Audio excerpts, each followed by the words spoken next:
میری دادی بتاتی تھی علی گڑھ سے وہ ہجرت کر کے پاکستان آئی تھی۔ وہ ہجرت کی گھڑی کا جب کبھی بھی تذکرہ کرتی تو اکثر بات کچھ ایسی شروع کرتی۔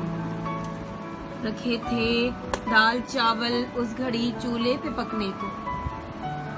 وہ ہجرت کی گھڑی کا جب کبھی بھی تذکرہ کرتی تو اکثر بات کچھ ایسے شروع کرتی۔ رکھے تھے دال چاول اس گھڑی چولہے پہ پکنے کو۔ ہمارے صحن میں بکری بندھی تھی اور اندر کوٹری میں 2 پلنگ تھے جو کتابوں سے اٹے تھے۔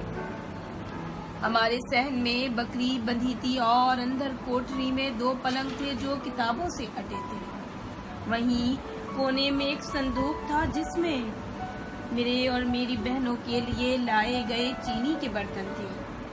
میری دادی بتاتی تھی کہ پاکستان بننے کی خوشی ایسی تھی، اس کے سامنے ہر نعمت ہم کو ہیج لگتی تھی۔ تو سب کچھ چھوڑ کر آئے تو کیا بدلے میں ہم نے پیارا پاکستان پایا تھا۔ میں